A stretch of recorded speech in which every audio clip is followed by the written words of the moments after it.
seguramente algunos otros compañeros más se agregarán en los siguientes minutos, ¿no? Pues buena tarde a todas, a todos. Bienvenidos a esta actividad que está en este cuarto día que con motivo de la Semana de la Ciencia 2022 ha organizado la Universidad Pedagógica Nacional Hidalgo. Y bueno, en particular estas actividades que corresponden al encuentro de investigación que ha sido una propuesta del área de posgrado. El día de hoy me parece que estamos de fiesta porque contamos con la siempre grata presencia de la doctora Silvia Fuentes Amaya, a quien desde luego agradezco la disposición, la generosidad con la que siempre comparte sus amplísimos saberes. Silvia, para nosotros eres un referente muy importante en los procesos de investigación. Muchas gracias por estar hoy aquí. Gracias. La doctora Fuentes ha preparado una conferencia que tiene por título Investigación Socioeducativa, Desafíos y Estrategias. Bueno, el currículum de la doctora es muy vasto. Pienso que sería casi como otra conferencia el mencionar toda su producción, por lo que solamente me voy a permitir dar a conocer algunos de los aspectos de este currículum. La doctora tiene una formación como licenciada en Sociología por la UNAM, maestría en Ciencias con especialidad en Investigaciones Educativas del CINVESTAB, también doctora en Ciencias en la especialidad en Investigaciones Educativas por el CINVESTAB, y bueno, entre otras cosas, ha obtenido el reconocimiento de perfil deseable desde 2006. Es investigadora nacional nivel 1 del Sistema Nacional de Investigadores CONACYT. Pertenece a varias o ha pertenecido a varias redes de investigación, tanto nacionales como internacionales. Por ejemplo, el grupo Giros Teóricos, que es un grupo académico y de investigación de México y Argentina. También a la Asociación Internacional de Especialistas en Análisis del Discurso. Es fundadora y coordinadora general del Seminario Interinstitucional Permanente de Formación Política Educativa, Discurso Actualizado en Identidades y Actores, cuya sede está en la UPN Ajusco. Es integrante del Seminario Interinstitucional de Análisis del Discurso Educativo hasta el año 2009. También fue miembro de la Asociación Latinoamericana de Estudios del Discurso. Y bueno, entre sus obras están 7 libros, de los cuales ha sido autora, coordinadora. Solamente les voy a decir el título de uno de ellos, que es Actores, Identidades y Políticas Educativas, una revisión desde la Alianza por la Calidad Educativa de la Educación, que es un texto que está publicado por la Universidad Pedagógica Nacional. Entre los capítulos del libro, tiene 31 en total. Les leo algunos títulos. Por ejemplo, Funcionamiento ideológico y orientación identitaria, Modelos de identificación profesional docente y reforma educativa, El análisis político del discurso, Analítica y novela institucional, Innovación en educación, un reto a la identidad docente. Esos son solamente algunos de los títulos de los capítulos del libro que ella ha escrito en diferentes publicaciones. También artículos, tiene varios artículos, por ejemplo, Identidades profesionales docentes, Orientación identitaria y reforma educativa, o Micropolítica escolar y vida institucional en escuelas primarias de México. También ha hecho varias traducciones. Ha sido comentarista, conferencista, ponente, dictaminadora, asesora, coordinadora en simposios o de panelistas, y por supuesto panelista ella misma, presentadora de informes. Esto en la exposición y en la discusión de resultados de investigación que han tenido cita tanto en el país como fuera del mismo. Son varias las conferencias que la doctora ha dictado en diferentes eventos y también ha tenido estancias de investigación en la Universidad Nacional de Córdoba, Argentina, en la Universidad Pedagógica Veracruzana, en la Facultad de Ciencias Políticas y Sociología de la Universidad Complutense de Madrid, en la Universidad del Estado de Nueva York, en Buffalo, Estados Unidos. Ha sido profesora invitada del Departamento de Psicología Social de la Facultad de Ciencias Políticas y Sociología de la Universidad Complutense de Madrid, España. Pues como ven, y seguramente algunas otras cosillas por ahí estarán también, ¿no? La producción de la doctora es por demás interesante. Repito que nos congratulamos de poder hoy escucharla con atención, porque sin duda mucho nos puede ayudar en nuestras construcciones. Nuevamente, Silvia, muchísimas gracias y te cedemos el uso de la voz.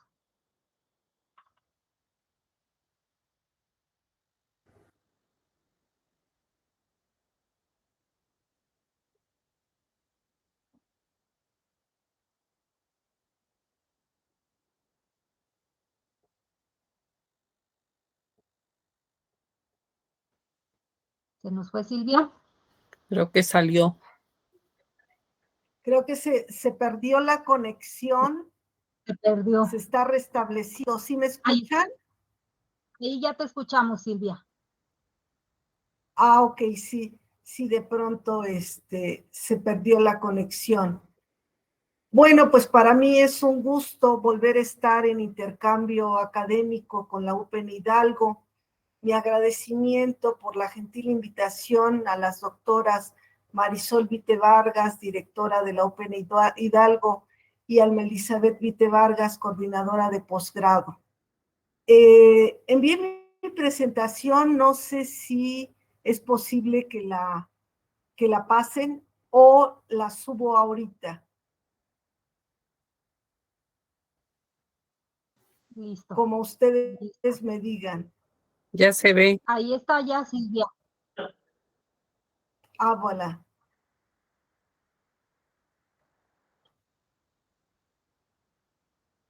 Ya empieza a abrirse. Sí, un poco les platico cómo organizar la conferencia.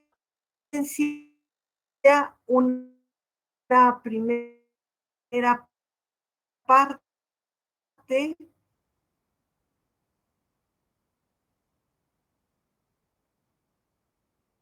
en la que aludo a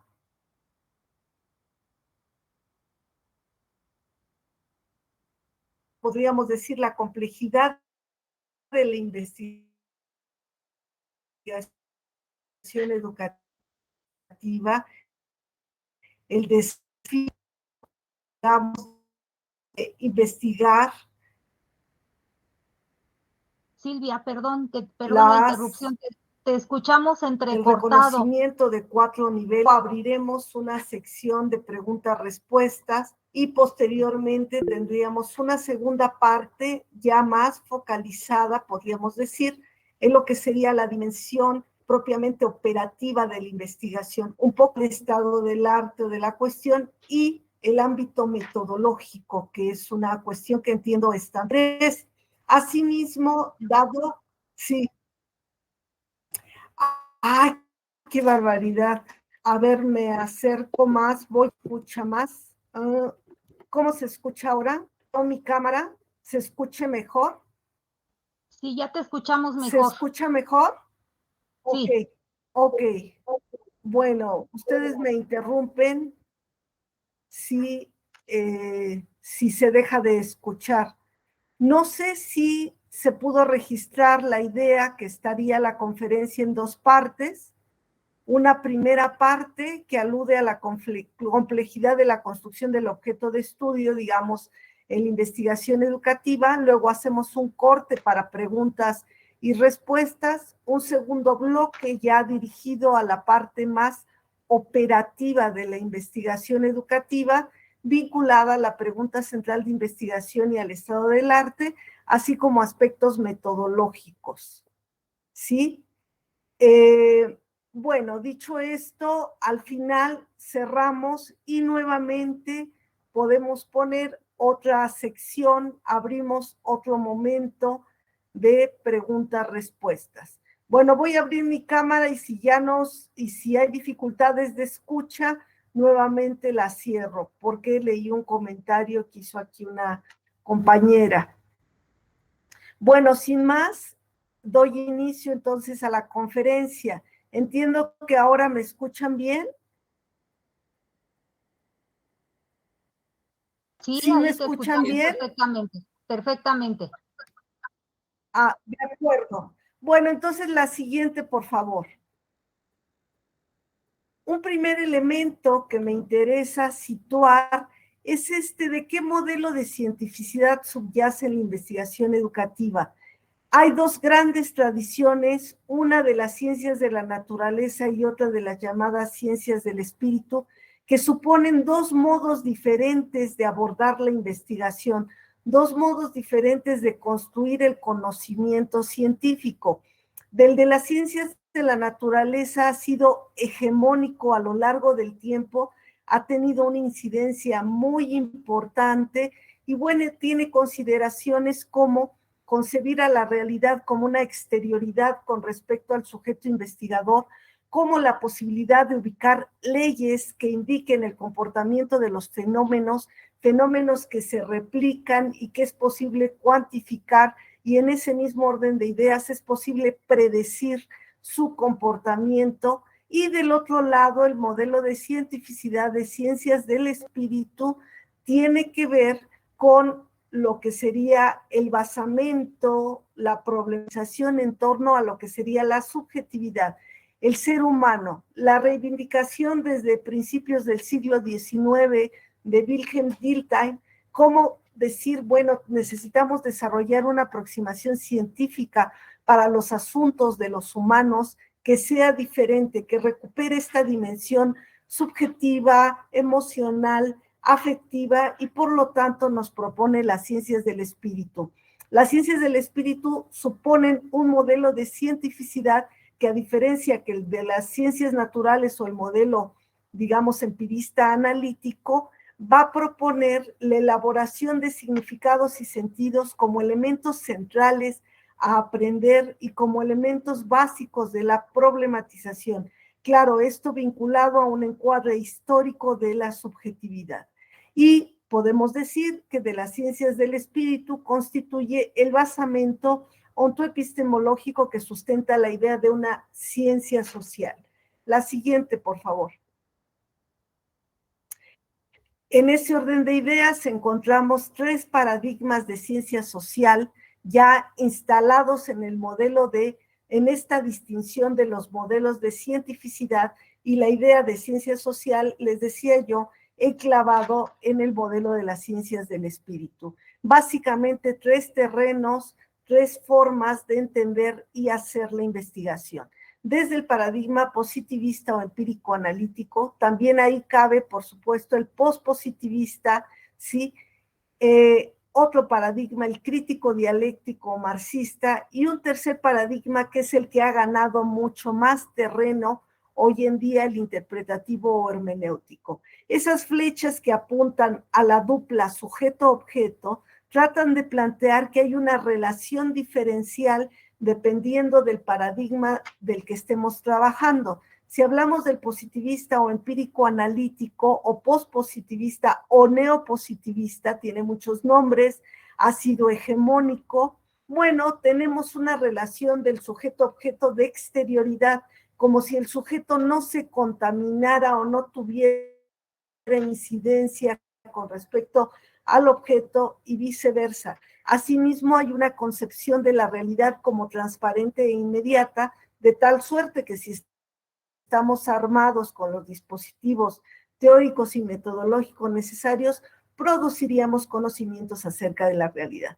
En cambio, el paradigma crítico dialéctico marxista, cuyo principal aporte tiene que ver con el reconocimiento del conflicto como constitutivo de la vida social y también con un enfoque histórico, tiene como dos grandes versiones. Una versión marxista clásica que todavía queda atrapada, podríamos decir, en una visión positivista y teleológica, porque pone un cierre a la historia, que era la llegada al socialismo o al comunismo.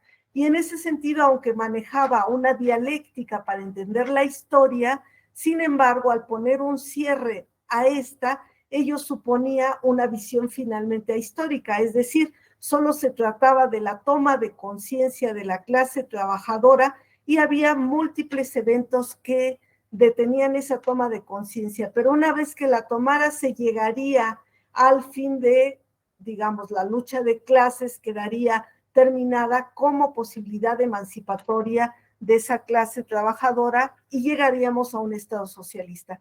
Esa visión daba un cierre.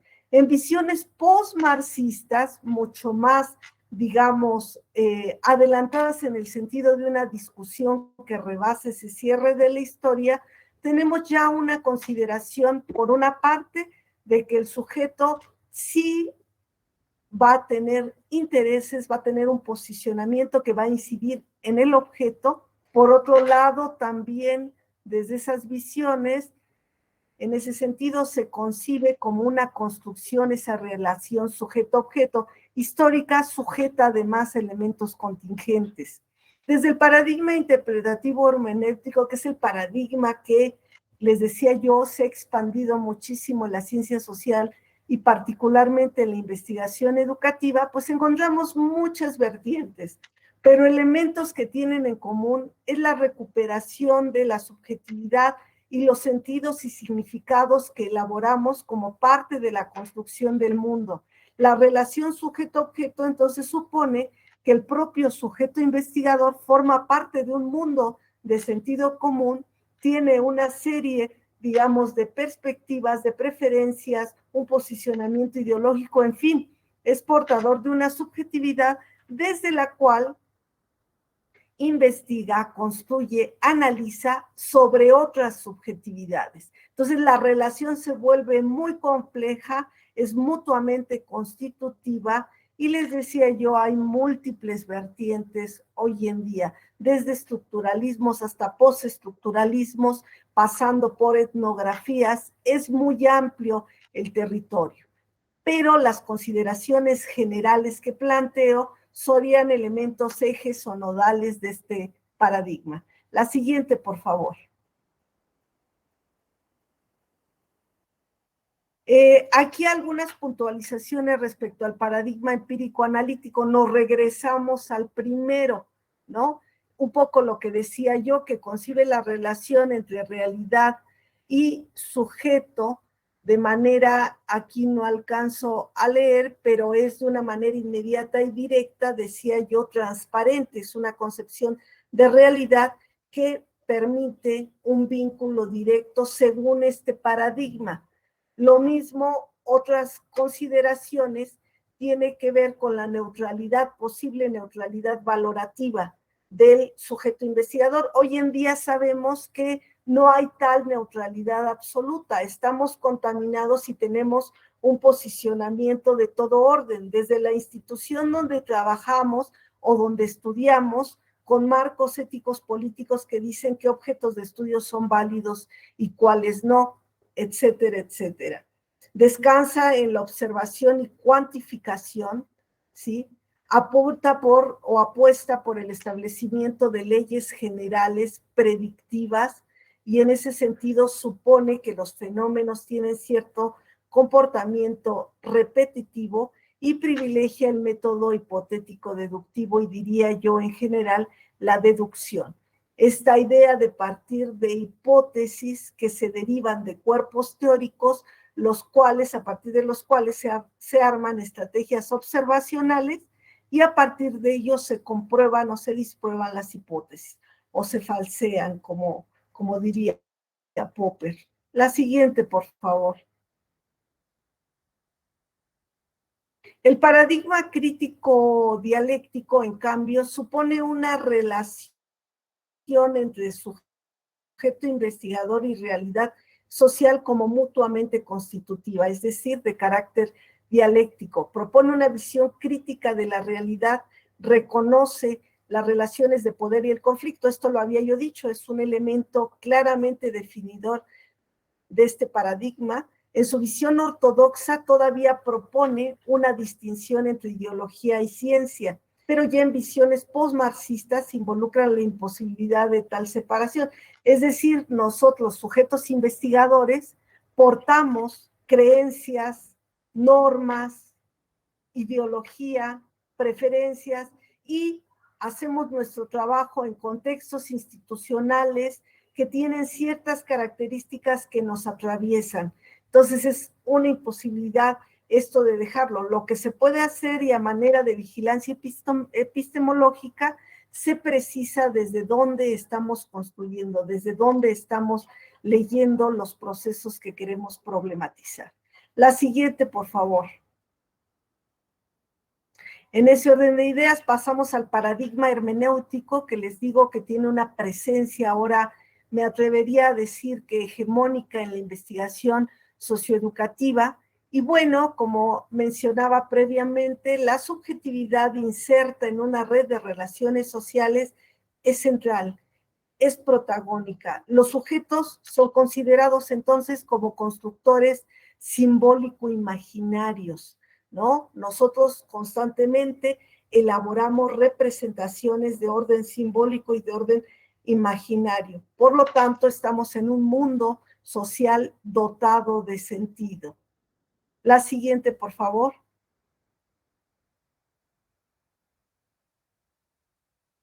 En ese orden de ideas, lo que estoy queriendo plantear en esta primera parte es la relación, digamos, entre el sujeto investigador y su objeto de estudio desde una perspectiva, ya viendo, digamos, pasado lista, por decirlo así, de los paradigmas en ciencia social, yo me sumo a una perspectiva donde es una relación mutuamente constitutiva, pero además esa flechita en rojo que apunta en direcciones opuestas plantearía una relación de tensión. Sí, cuando nosotros estamos investigando, nos enfrentamos al objeto de estudio y nos plantea muchos desafíos, nos presenta problemas. A su vez, la aprehensión, digamos, de ese objeto de estudio supone también ciertos recortes que vamos haciendo, ciertas tomas de decisión que vamos haciendo sobre la marcha. Por lo tanto, no es una relación tersa y armoniosa, es una relación sujeta a elementos contingentes, sujeta al devenir. Supongamos que queremos hacer trabajo de campo en una escuela primaria donde ya nos dieron permiso. Sin embargo, la directora de pronto tiene que cambiar y nosotros no tenemos vínculo con el nuevo director. Tenemos ahí que tomar decisiones y a lo mejor elegir otra escuela primaria o de plano modificar, variar el lugar donde generaremos datos. Digo, este es un ejemplo minúsculo. A lo largo de la investigación tenemos una serie de vaivenes y por eso es una relación mutuamente constitutiva, no exenta de tensiones. La siguiente, por favor. Siempre me gusta destacar que hay planos o niveles de construcción del objeto de estudio. Es decir, investigar es un asunto complejo que a veces se reduce a una mirada simplista. Por el contrario, poder construir conocimientos en el terreno social involucra reconocer 4 planos. El ontológico, es decir, qué horizonte de inteligibilidad desde el cual nosotros vamos a trabajar. Epistemológico, qué relación sujeto-objeto estamos considerando y desde ahí cómo consideramos la producción de conocimientos. El plano teórico, qué enfoques y categorías teóricas vamos a seleccionar para nuestra perspectiva teórico-conceptual o nuestro marco teórico o nuestra red conceptual, como ustedes quieran llamarle. El plano metodológico instrumental que tiene que ver con los criterios metodológicos, el tipo de aproximación y las técnicas. Muchas veces la investigación se reduce a reconocer los dos segundos planos, el teórico y el metodológico, pero también hay que reconocer el epistemológico y el ontológico, y aunque no se reconozcan, van a estar operando de manera implícita en la investigación. La siguiente, por favor.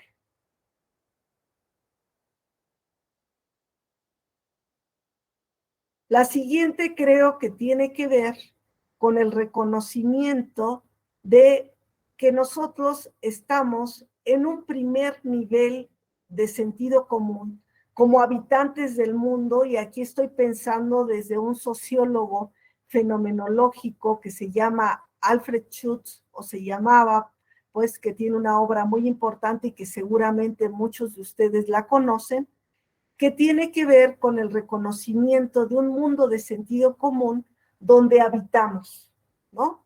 Es decir, tenemos formas de actuar que le llama acervos de conocimiento a mano o recetas, por ejemplo, para actuar en el medio académico como estudiantes o como profesores o como autoridades. Hay una serie de pautas establecidas, tipificadas.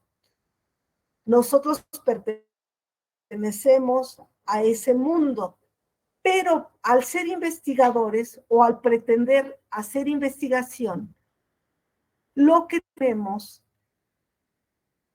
¿sí?, es que generar un segundo nivel u orden interpretativo. Es decir, tenemos que generar interpretaciones que traten de explicar ese primer nivel interpretativo. Por ejemplo, pongamos el caso de que nosotros queremos investigar la dinámica escolar en un determinado establecimiento educativo. Y resulta que nosotros somos profesores de esa misma escuela. Siendo profesores de esa misma escuela, formamos parte de ese mundo de sentido común.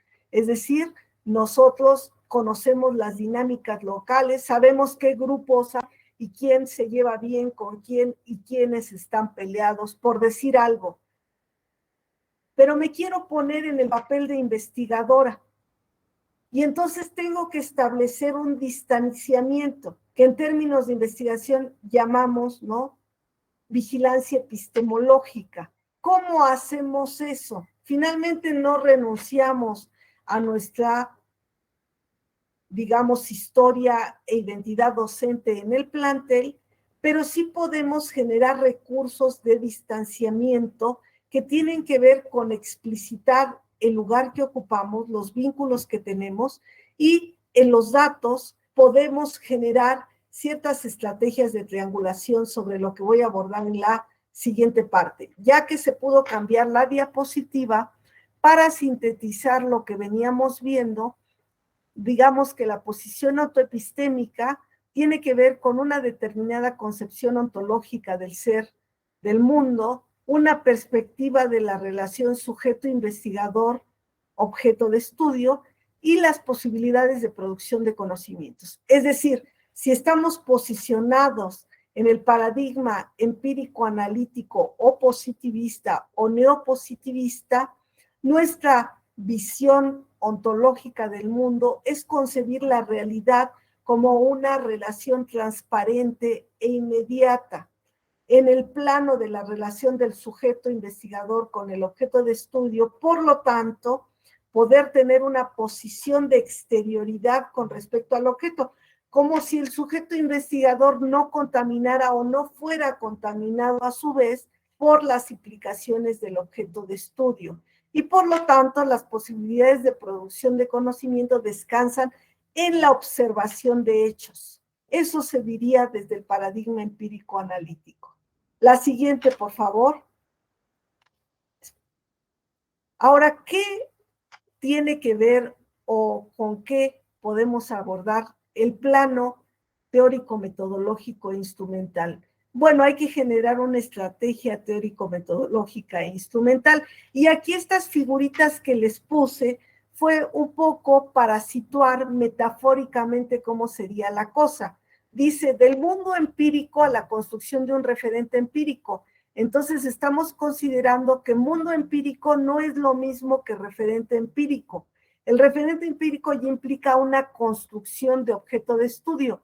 Y aquí este círculo planteado como el mundo de la vida social, este mundo al que pertenecemos todos, sacamos un fragmentito que está esquematizado por el triángulo que aparece ahí. Supongamos que nos interesa como ámbito empírico la escuela, una escuela primaria o la escuela primaria como institución y los profesores, el lugar de los profesores. Extraigo ese triángulo, pero ¿cómo logro extraerlo? ¿Cómo logro demarcarlo? Pues a partir de categorías, de perspectivas teóricas que me permiten categorizarlo de manera diferente. Ya no hablo de escuela primaria, hablo de institución educativa. Por ejemplo, desde el análisis institucional, una perspectiva que yo trabajo y que considera la institución educativa como un espacio donde los sujetos no solo son un número, no solo son parte de una matrícula, una planta docente, sino son sujetos que habitan la institución, que generan tramas de relaciones y que viven, sufren, gozan, desean en la institución. Entonces ya veo la escuela primaria como institución educativa. Fíjense, ya la categoricé, la nombré de otra manera gracias a la perspectiva teórica que trabajo. Y ya no hablo de profesores. Ahora lo que me interesa de los profesores es la práctica docente.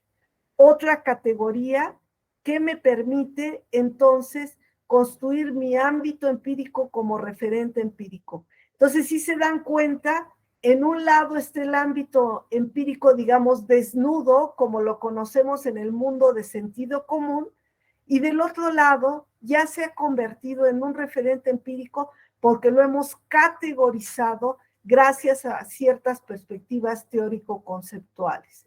La siguiente, por favor. Entonces aquí viene lo que les decía. Pensar lo social como un mundo dotado de sentido.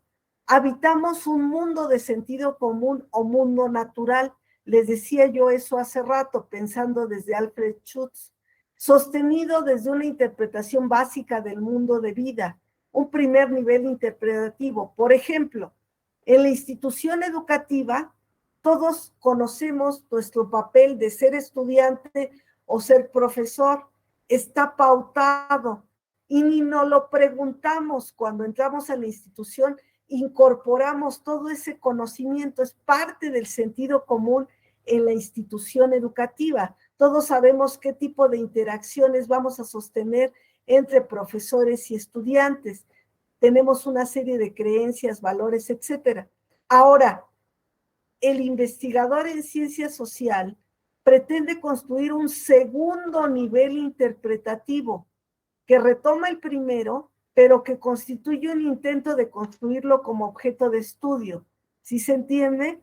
Tenemos que trascender el sentido común.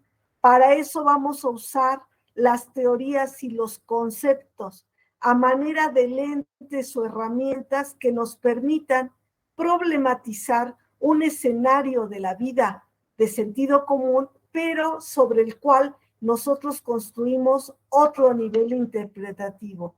Ese es el elemento que nos diferencia como investigadores, que seríamos capaces de dar una argumentación, interpretación que va más allá del sentido común.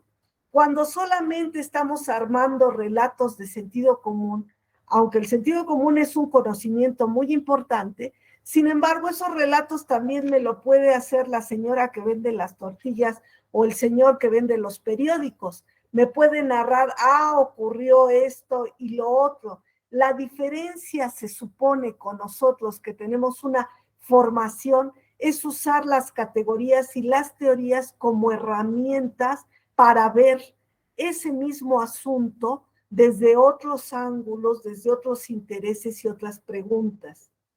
Bueno, preguntas, porque en el mundo de vida común no nos hacemos preguntas. Diría Alfred Schutz, vivimos en un estado natural, digamos. No suspendemos la duda y estamos en un mundo de certezas. Bueno, creo que ahora sigue, creo que vienen un par de diapositivas, la siguiente, antes de hacer el corte de las preguntas. Sí, aquí quise apuntar una serie de características de la investigación cualitativa, según Taylor, Steve Taylor y Robert Bogdan, que son representantes muy importantes de la investigación cualitativa que han tenido trascendencia a nivel internacional, y quedarme que la investigación cualitativa está dentro de la ciencia social, ¿no? Y entonces tiene como un referente importante, aunque no único, el paradigma hermenéutico interpretativo, pero también hay presencia del paradigma crítico dialéctico y del neopositivista positivista. Pero aquí estoy pensando sobre todo desde el paradigma hermenéutico interpretativo. Y quisiera destacar la primera frase, que es una frase textual del libro de estos autores. La investigación cualitativa es un arte. ¿Qué quiere decir eso? Un arte quiere decir todo un trabajo, digamos, de estar intentando, desarrollando, corrigiendo, ajustando el camino y en el trayecto ir aprendiendo, en este caso, problematizando el objeto de estudio. Entonces es un arte porque es un desafío constante y tiene ciertas características de ser flexible, por ejemplo, ¿no? Y otro elemento que destacan los autores para distanciarlo, sobre todo del modelo de cientificidad naturalista, es el que es inductivo, básicamente. Digamos, hay un proceso de inducción-deducción, pero la deducción no opera como en el modelo naturalista, como una hipótesis dura que se va a confirmar o ratificar. No, aquí la hipótesis es una guía de trabajo que va a ser ajustada y reajustada, por lo tanto hay una visión flexible. Otro elemento sugerente de la investigación cualitativa es esta mirada holística, esta pretensión de problematizar a los sujetos en contexto, mirar a manera de conjunto la red de relaciones que están operando ahí en el espacio empírico que voy a problematizar, ¿sí? Asimismo, otro elemento que destacan los autores es mucho el respeto al otro, el tratar de acercarse al otro. De hecho, los antecedentes de la investigación cualitativa tienen que ver con ver a la otredad, por concebir el lugar del otro y tratar de aproximarse a ese otro lugar. Y esta idea de no invasivo también tiene que ver con una visión ética y política detrás de la investigación cualitativa de respeto y reconocimiento al otro, ¿sí? Y por lo tanto reconocer a los sujetos en su contexto, darles su lugar y además reconocer a todos los sujetos, que sería ya en el penúltimo punto.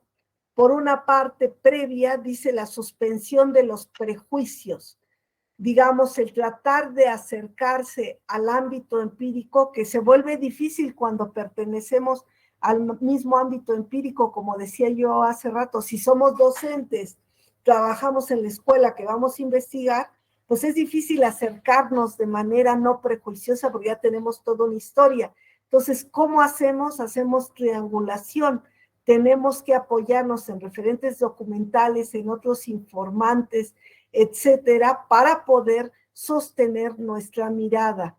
Y en ese sentido, en esta visión de la investigación cualitativa, un elemento muy importante que diferencia de otras aproximaciones es que hay una validación interna de la investigación. Como generalmente no usamos, aunque sí se pueden usar muestras probabilísticas, pero el objetivo central no es la cuantificación, aunque usamos cuantificación, pero la subordinamos a la consideración cualitativa. La validación no viene, digamos, de estos muestreos estadísticos, sino viene de cómo argumentamos y cómo construimos el dato de manera densa. Si yo me quiero quedar nada más con lo que dicen mis entrevistados, no, pues es un dato muy frágil. Hay que sostenerlo de otros lugares para hacer el dato denso. aquí un poco emulando la fórmula de Clifford Geertz de descripción densa. Creo que aquí sí viene ya el corte para las preguntas. La siguiente, por favor. Sí, aquí tendríamos oportunidad también para no cansarlos, porque digo, yo me apasiono planteando estas cuestiones, y si hubiera preguntas, hacer como una recuperación de preguntas y yo con gusto las abordo.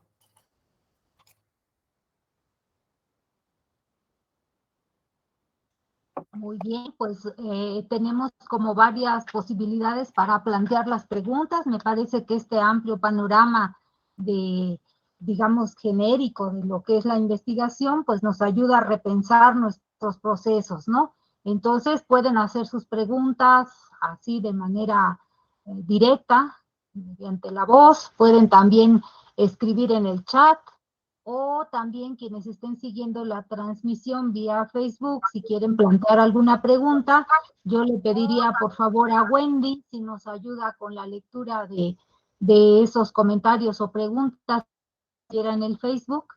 Y bueno, Carlos Alberto García Mendieta pregunta de qué manera manejar Aquí apareció una.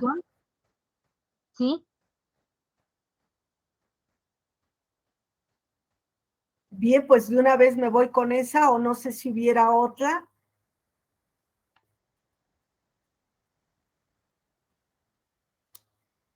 Wendy, si nos hiciera favor de apoyarnos con el Facebook, si hubiese alguna pregunta.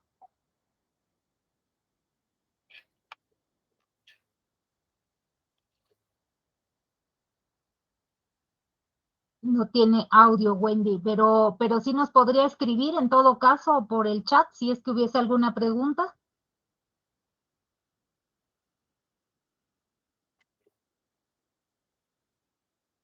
Gracias, Wendy. Ok, ahora ella indica que solo hay saludos. Muy bien, saludos entonces. Bueno, la cuestión de la implicación que plantea el compañero, ya más o menos había yo esbozado algunas condiciones, pero recapitulando, podemos decir, por un lado, la cuestión de la vigilancia epistemológica. ¿Cómo podemos implementarla? Por dos vías. Por un lado, ubicando algunas coordenadas de yo qué lugar ocupo en ese espacio. En el ejemplo que decía, por ejemplo, podemos decir, no soy profesora en este establecimiento, tengo una antigüedad de tantos años, he participado en ciertos grupos, todos esos elementos son coordenadas de lectura para quien revisa la investigación, para quien, digamos, considera la construcción del objeto de estudio. Entonces ya sitúa elementos para ubicar desde dónde está problematizando y argumentando el investigador. El segundo elemento que son en la segunda parte es la famosa triangulación. La triangulación puede adquirir varias formas. La más usada es triangulación de datos. Decía yo, por ejemplo, en las entrevistas podemos tener entrevistas de distinto tipo.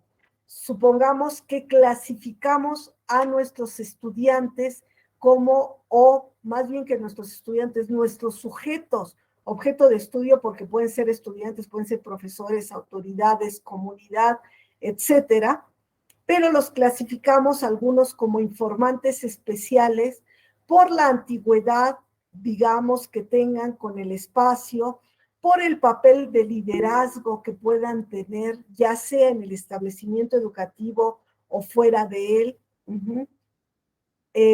También el asunto de la triangulación también puede pasar, bueno, perdón, me detengo en eso, es que estaba leyendo la pregunta por leer y hablar.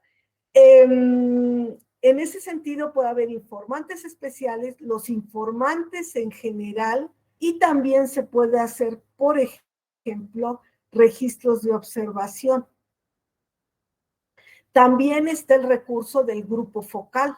Como sabemos, el grupo focal básicamente reúne entre 6 y 12 personas, más o menos eso es lo que dice la literatura especializada. Se genera un guión de preguntas de antemano, no muchas, en general de 2 a 8 preguntas, planes de 1 a 2 horas. Lo que se va a hacer es proponerles esas líneas de reflexión o preguntas a los participantes del grupo focal, quienes van a discutir entre ellos, van a argumentar y todo esto se registra y después se hace una transcripción y análisis. Bueno, esa sería una posibilidad también de tener un elemento de triangulación importante para atemperar la implicación, para atemperar el que yo soy sujeto y objeto indirecto. Creo que por ahí podía ir Carlos Alberto, creo tú preguntaste, ¿verdad? Bueno, había otra pregunta, bueno, no sé, Carlos, si queda más o menos. Ok. Había otra pregunta, Alma, pero no alcancé a leerla, no sé si me hicieras favor. Sí, pregunta Yasmín Alquicires. Si podría la doctora Fuentes profundizar sobre cuál es su proceso para categorizar y realizar su análisis de la información, algún autor que siga para este proceso. Y bueno, hay otra cuestión que plantea Marta Edith Rojas, que dice que con base a la tensión que menciona entre el sujeto investigador y el objeto de estudio, desde su experiencia, ¿qué sugiere para enfrentarla? Ok. Bueno, la relativa a la categorización y análisis la vamos a abordar en la segunda parte. Entonces ahí recupero la preocupación de Yasmín. La segunda formulación de Edith Rojas, bueno, como había yo dicho, siguiendo a Taylor y Bogdan, y estoy de acuerdo, la investigación cualitativa es un arte. Es decir, vamos a ir como ensayando en el curso, en el trayecto, claro, no quiero decir en el puro aire, ¿verdad? Sino sobre la base de nuestras formulaciones básicas, que es lo que vamos a ver en la segunda parte también. La pregunta central de investigación opera con un eje analítico que nos sostiene totalmente, que nos permite, ya en la pregunta central de investigación, nosotros ya estamos involucrando nuestras categorías de análisis y en las preguntas complementarias lo que hacemos es desagregar los componentes de la pregunta central de investigación. Entonces, ese es un primer eje, digamos, para no perderse, sostenerse, y que nos guía también a la recuperación del estado del arte de la cuestión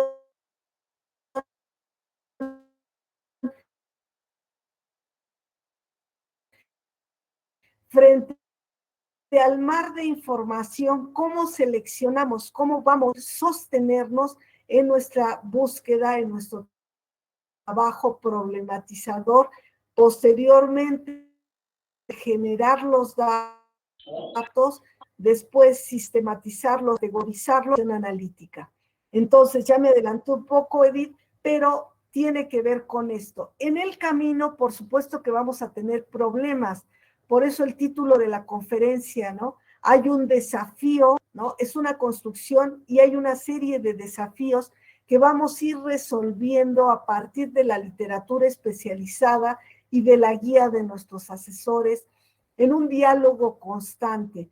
Una de las características de la investigación cualitativa es que va a pretender todo el tiempo estar en diálogo entre los datos generados y la perspectiva analítica, el marco teórico que hemos construido para abordarlos. A veces elegimos alguna categoría teórica que de pronto no nos sirve, ya no nos permite, digamos, problematizar y entonces tenemos que retomar la búsqueda. O, les decía yo, contratiempos en el trabajo de campo, como sucede con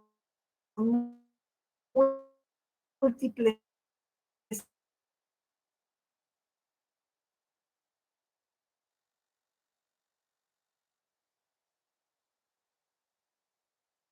eventos. Por ejemplo, entrevistados que de pronto ya no quieren ser entrevistados. Muchas veces, no sé si me escuchan todavía.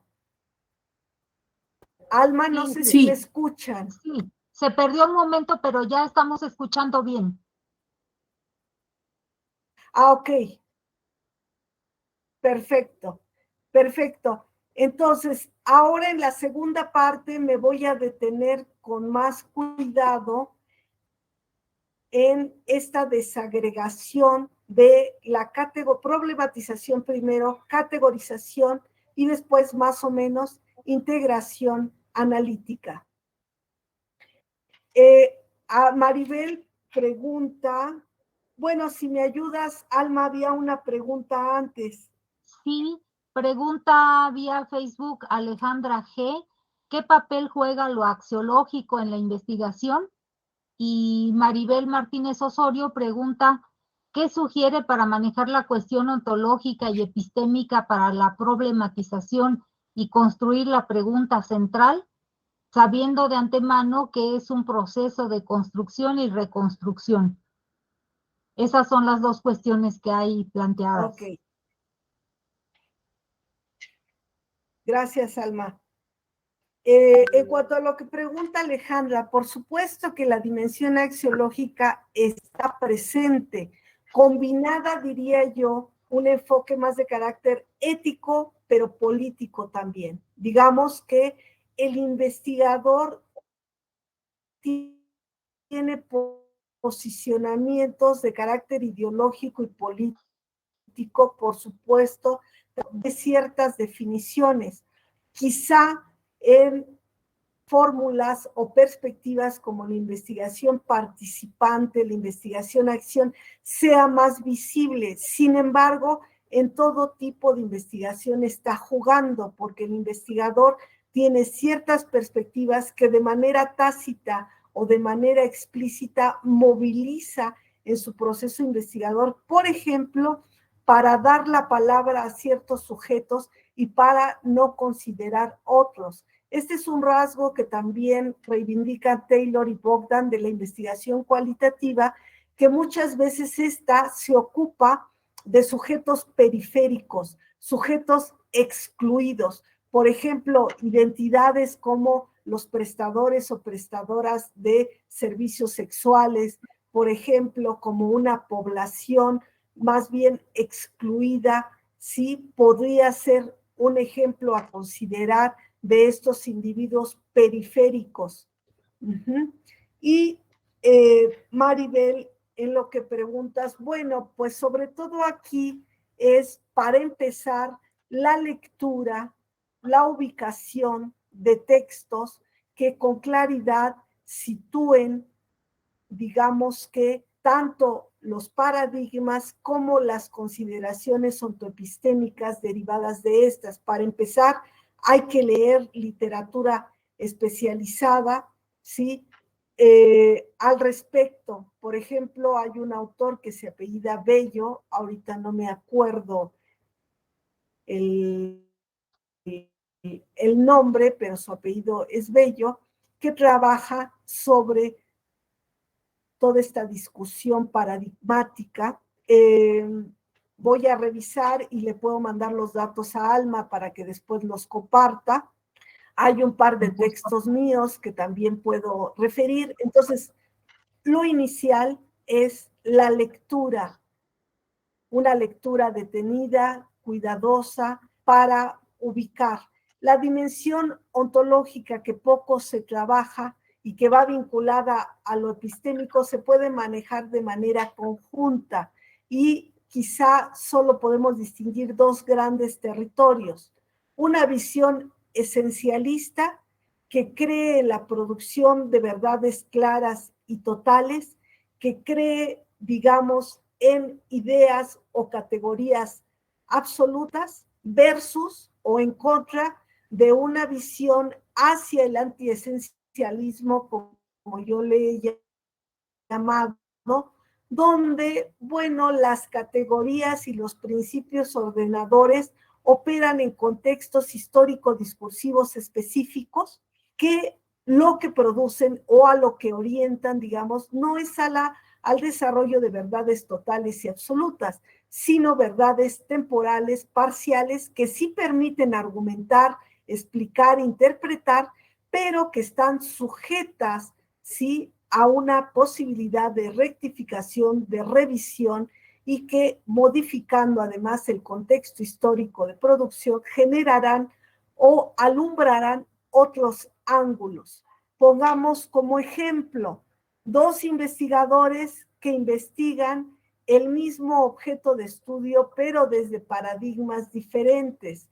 La interpretación, comprensión que van a producir tendrá consecuencias diferentes porque los emplazamientos son distintos. Entonces, ¿quién tiene la verdad? ¿El A o el B? Pues ninguno de los dos, las dos son verdades parciales, dependiendo de sus coordenadas de construcción del objeto de estudio. Bueno, no sé, Maribel, con eso abordé parte de tus inquietudes. De todas maneras, puedes seguir preguntando, tanto Maribel como Alejandra, en la segunda parte. Vamos a tener una parte más operativa, pero puedo volver a los temas que les interesen. Por ahí vi que había otra pregunta. Alma, si me haces favor. Sí, aquí está otra que es de Seth Joatam Hernández. ¿Cuál es la pertinencia de elegir entre uno u otro instrumento de obtención de datos para construir el objeto de estudio a partir de la poca experiencia de un investigador novato? Si bien la forma en que se recaban los datos es la que determina las categorías de donde partirá la interpretación del fenómeno educativo.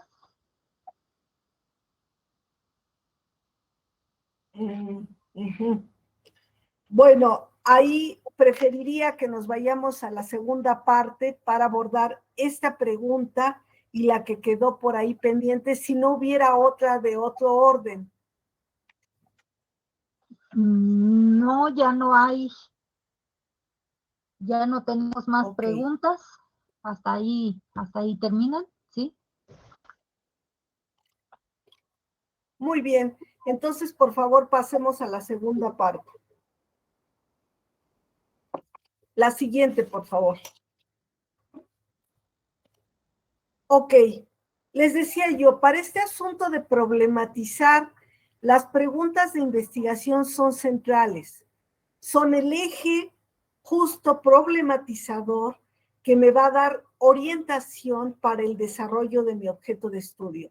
Y la pregunta central justamente es la pregunta que ubica, que direcciona la búsqueda y construcción de datos.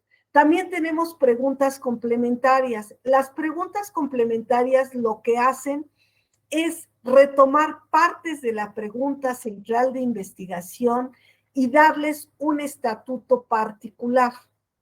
Por ejemplo, si como pregunta central de investigación estoy planteando el proceso, ¿cuál fue el proceso de reconfiguración identitaria de los docentes de educación básica, el contexto de 2013, por ejemplo? Mis preguntas complementarias van a recuperar las categorías que están ahí. Una categoría ordenadora es reconfiguración identitaria. Entonces, una pregunta complementaria podría ser, ¿qué elementos simbólico-imaginarios atravesaron la reconfiguración identitaria de los docentes de educación básica? Otra categoría es reforma educativa, aunque no tiene el mismo nivel de abstracción que recurrentaria, también es una categoría que está jugando. Y entonces podemos preguntar de manera complementaria. que la Ley General de Servicio Profesional Docente como parte de la reforma educativa de 2013. Entonces, repito, la pregunta central de investigación es el eje, digamos, que va a direccionar y de ahí voy a derivar tanto objetivos generales específicos como preguntas complementarias que van a recuperar componentes de la pregunta central para ampliarlos, para desarrollarlos. La siguiente, por favor.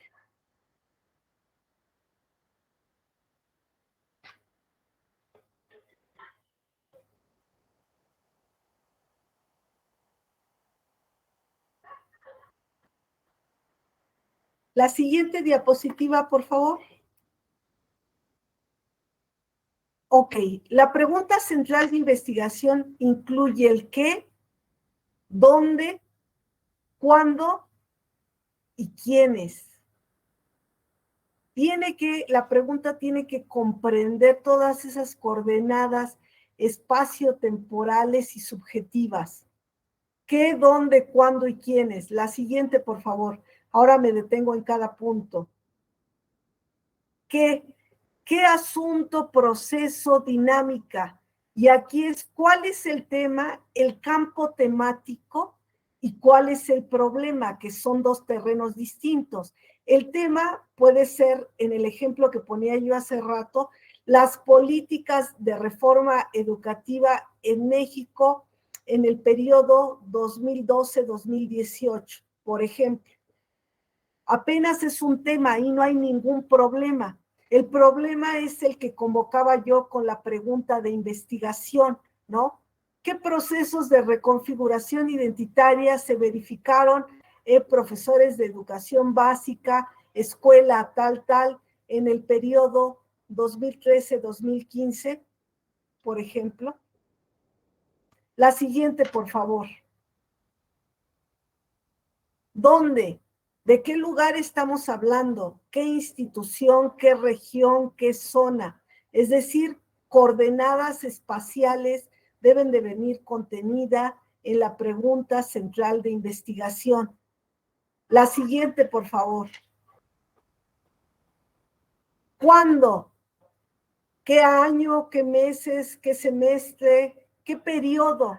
Coordenadas temporales deben de estar explícitas en la pregunta central de investigación, porque eso me va a ubicar, me va a centrar en qué periodo estoy considerando y las posibilidades además de generación de datos.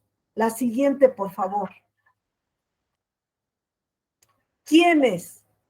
Me voy a ocupar de profesores, alumnos, autoridades, comunidad, líderes sindicales, líderes políticos, representantes comunitarios. ¿Quiénes? Claro, como estamos en investigación socioeducativa, estaríamos hablando qué sujetos, actores educativos. Claro que si trabajamos, por ejemplo, educación no formal o informal, pues muchos sujetos, por ejemplo, con proyectos alternativos, ahí también se desarrollan procesos educativos y procesos de constitución de sujetos educativos. Entonces, bueno, todo depende, pero hay que puntualizar quiénes. La siguiente, por favor. ¿Cómo? Y eso nos conecta ya con las inquietudes que se planteaban hace un momento. Bueno, tenemos que ubicar las coordenadas de construcción del objeto de estudio con los 4 niveles que planteábamos. El primero era el ontoepistémico y luego la parte teórica que sería aquí con los conceptos o categorías, qué datos vamos a generar. Luego vendrá la categorización. Bueno, la categorización es un proceso que está todo el tiempo, pero es categorización de distinto nivel. Cuando yo estoy haciendo la pregunta central de investigación, ya estoy categorizando, ya estoy, por ejemplo, en el caso que les ponía, la noción de reconfiguración identitaria ya es una categoría. La noción de reforma educativa está acotando el ámbito de las políticas a las reformas. Entonces ya hay un nivel de categorización ahí también. Bueno, cierro el paréntesis. Por supuesto, habrá momentos de análisis y momentos de integración analítica, esos momentos densos en que ya tenemos bueno, avanzado gran parte de la tesis y que la integración analítica ya es ese armado más fino entre todo la categorización teórica y la categorización empírica. La siguiente, por favor. Ahora, el otro elemento básico, aparte de la pregunta central de investigación, para desarrollar investigación, es la producción del estado del arte o de la cuestión, ¿sí? Esta estrategia está considerada en distintos planos. Hay quienes la consideran una investigación en sí misma, otros una estrategia metodológica, otros una técnica, eso dice la literatura. Para el caso de tesis de posgrado o de licenciatura, básicamente es una exploración sistemática, ¿sí?, de la producción de investigaciones en el campo temático elegido, ¿sí?, que ubica cuál es el estado de avance de la discusión, ¿no? Y se pretende producir un balance al respecto, un estado de la discusión, un balance del estado de la discusión, cómo se ha abordado, quiénes lo han abordado, y el estado del arte, si se sabe potenciar, ayuda muchísimo.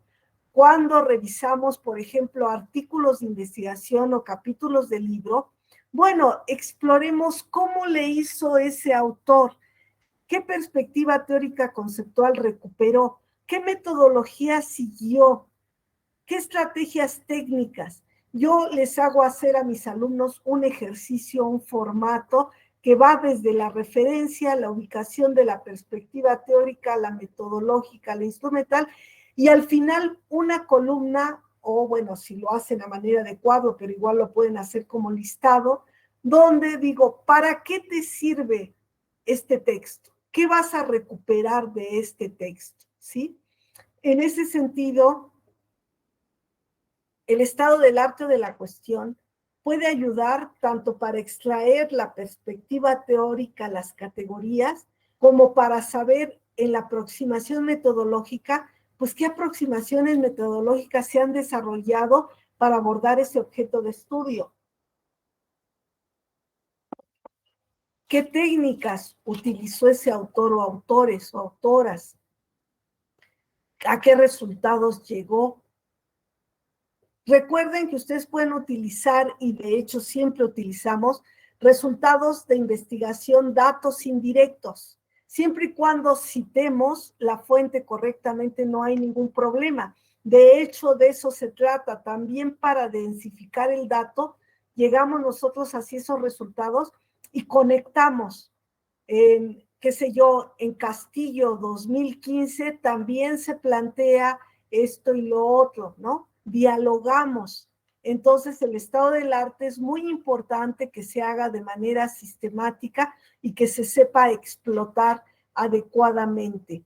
Ustedes pueden meterse a buscadores como Google Académico y ahí les va a salir el listado de investigaciones, de artículos de investigación, los pueden bajar y los pueden procesar.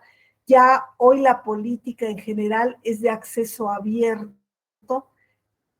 Entonces hay un mar de información para no perderse la pregunta central de investigación. Claro, para llegar a ella tienen que hacer un sondeo preliminar, si bien no un estado del arte sistemático, sí un avance para saber cómo se ha discutido, qué categorías, etcétera. Aparte, seguramente, de su proceso formativo, de lo que vieron a lo largo de los semestres de estudio, seguramente manejarán autores. Entonces es una combinación y ahí viene el asunto de la flexibilidad, tanto de buscar como de ir ajustando. Entonces la búsqueda y lectura de literatura especializada va en distintos momentos, desde un momento preliminar para poder aterrizar con claridad la pregunta de investigación, hacer un planteamiento del problema, como para afinar el uso de cierta teoría, perspectivas conceptuales, categorías teóricas específicas, como para saber a qué resultados han llegado otros investigadores. qué es lo que han alumbrado, particularmente en las tesis de doctorado, que se pretende que hagan un aporte a la discusión. Esta parte es muy importante porque hay que saber qué es lo que se ha discutido, cómo se ha discutido y qué granito voy a agregar yo o voy a abrir yo en la discusión, o a qué autores me voy a sumar, porque también hay eso. Coincido con Torres y Pérez 2020 en lo que respecta a esto, pero yo argumento, en fin. Pero eso solo lo podemos hacer una vez que hemos leído bastante, ¿sí? La literatura sobre nuestro ámbito problemático. Primero sobre el temático, o sea, cuando empezamos, pues no tenemos mucha idea y digamos, vamos a trabajar el terreno de las políticas de reforma educativa en México.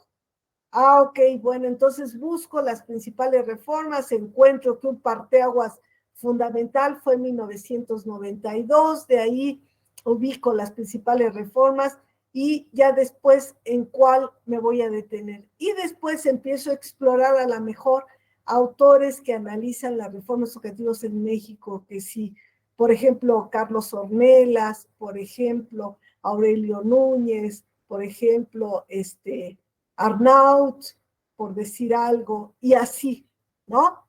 Y vamos entonces leyendo esos autores y vamos aterrizando. Es un trabajo constante, no hay otra posibilidad. Hay que estar leyendo,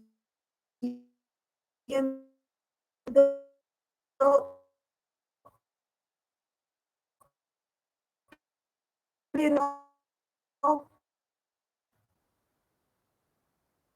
tratando de aterrizar, eso podemos seguir.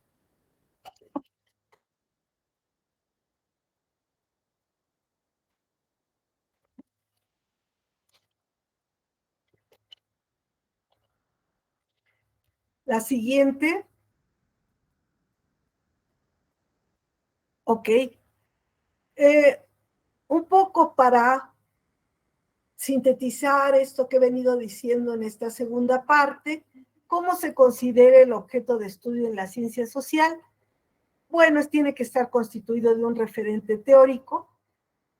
¿Qué conceptos teóricos voy a utilizar para hacer preguntas al referente empírico?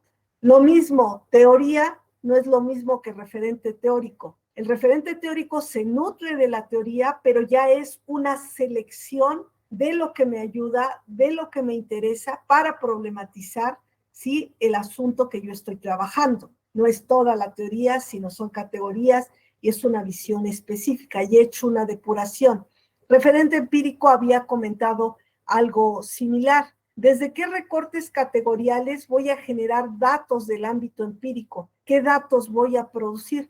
Decía yo, el ámbito empírico es un ámbito de sentido común. Cuando lo empiezo a ver, a leer desde las categorías teóricas, desde los conceptos, lo enuncio de manera diferente porque ya está revestido, podríamos decir, de una conceptualización diferente.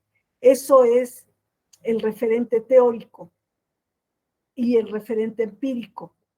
Finalmente, pues esto aterriza en preguntas de investigación, como decíamos, pues es una problematización aquí que va a tener lugar con el juego entre las categorías teóricas con las empíricas. Las categorías de análisis, que aquí no las mencioné, finalmente son categorías que pueden provenir tanto de categorías teóricas como de empíricas, pero su función es servir de eje de análisis. En la pregunta central de investigación que les ejemplificaba, los procesos de reconfiguración identitaria de los docentes de educación básica en el marco de la reforma educativa 2013, en el periodo 2015-2018, por decir algo, bueno, está la categoría de reconfiguración identitaria y está la categoría de reforma educativa, que reconfiguración identitaria es una categoría teórica, reforma educativa es un concepto, una categoría conceptual, bueno, pero las uso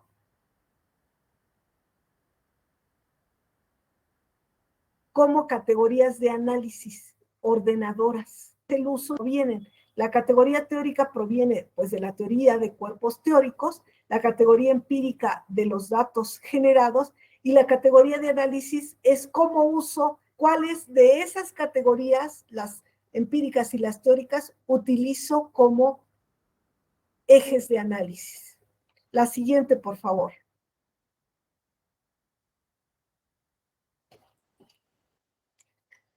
Entonces aquí un poco también tratando de amarrar el cómo, qué teoría, qué conceptos, qué metodología, y aquí haciendo el énfasis ya en la segunda parte, qué técnicas e instrumentos. Aquí está alumbrado una parte de teoría, una parte de metodología, y las técnicas e instrumentos, bueno, habíamos dicho que sí entrevista, que sí registro de observación, que sí grupo focal, que sí autobiografía, o que sí historia de vida. Hay muchos recursos instrumentales y metodológicos.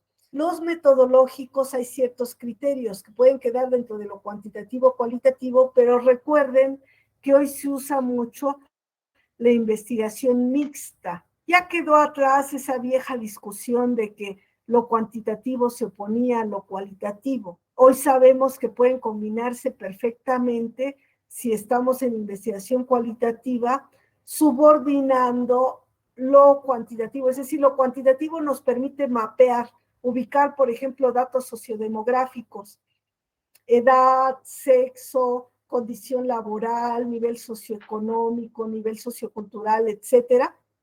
Nos permite incluso hacer tablas con frecuencias y demás.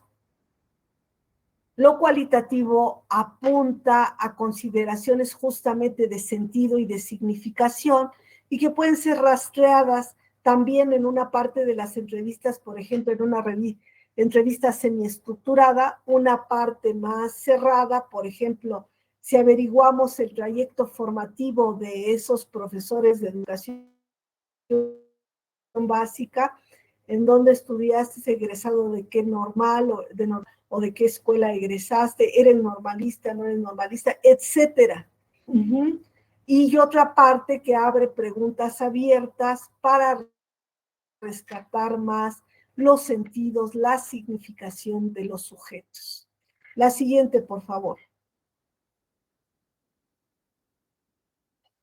Bueno, acá un poco lo que adelantaba yo hace rato, la validez y confiabilidad en la investigación cualitativa pasa por la triangulación. Eso dicen Norman Denzin y Ivona Lincoln, autores también muy reconocidos dentro de la investigación cualitativa.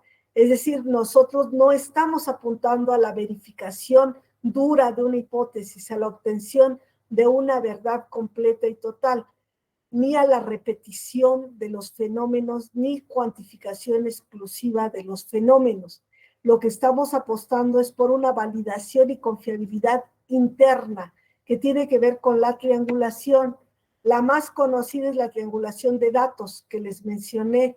Genero datos por informantes especiales, por informantes en general, pero también registro de observación, también grupo focal, por ejemplo, o investigación documental.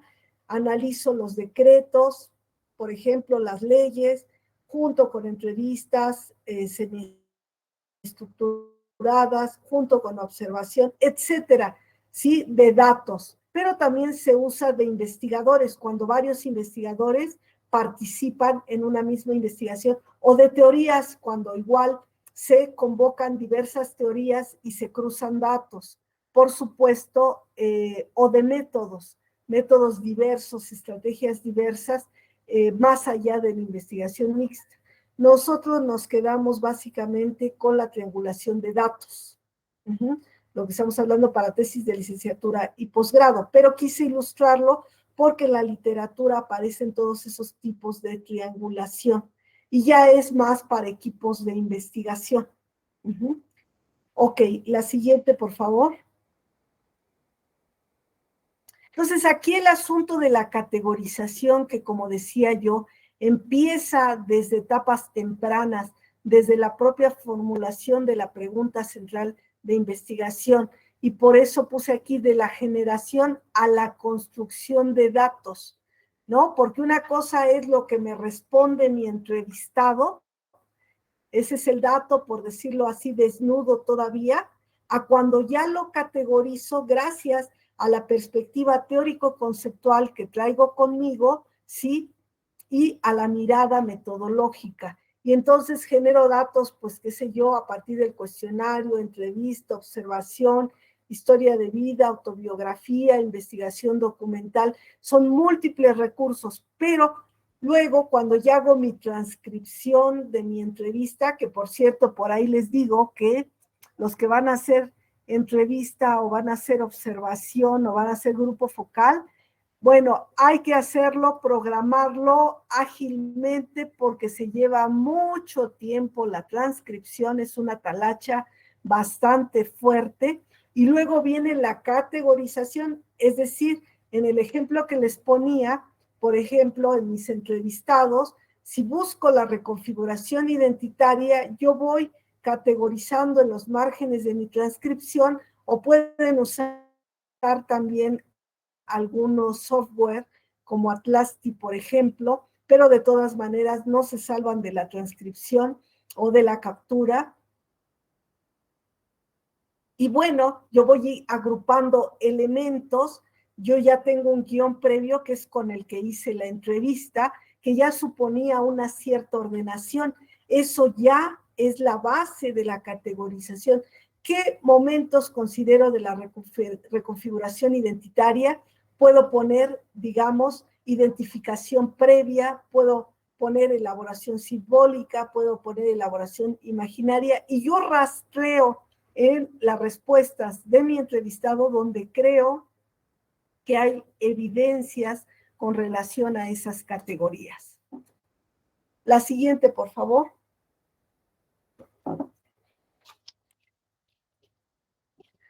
Finalmente, quiero mostrarles aquí un ejemplo, ¿no? Que es un poco el que he venido manejando.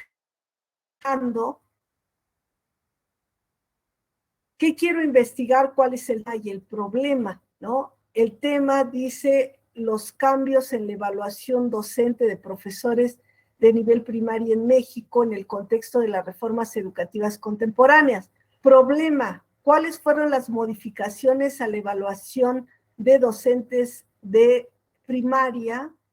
Es que no alcanzo a leer, contenidas en la Ley General del Servicio Profesional Docente y cómo impactaron su identidad profesional. Ese es el problema, esa es la pregunta central de investigación. Y lo desagrego. ¿Qué es lo que estoy tratando de investigar? Las modificaciones a la evaluación de docentes de primaria derivadas de la Ley General del Servicio Profesional Docente y su impacto en la identidad de profesor, identidad profesional docente. ¿Dónde, cuándo, quiénes? En la Ciudad de México, con profesores de 2 escuelas primarias de la alcaldía Tlalpan de 2016 a 2018. ¿Cómo? ¿Cuál es mi referente teórico? El análisis de políticas educativas, teorías sobre la identidad, metodología mixta, técnicas e instrumentos, cuestionario y entrevistas semiestructuradas. Es un ejemplo, digamos, de una investigación que desarrollé, que ya está publicada en este título que leía Alma de Identidades Profesionales y Reforma Educativa, que está en Aleteia. Ahí hay un ejemplo de cómo procesar.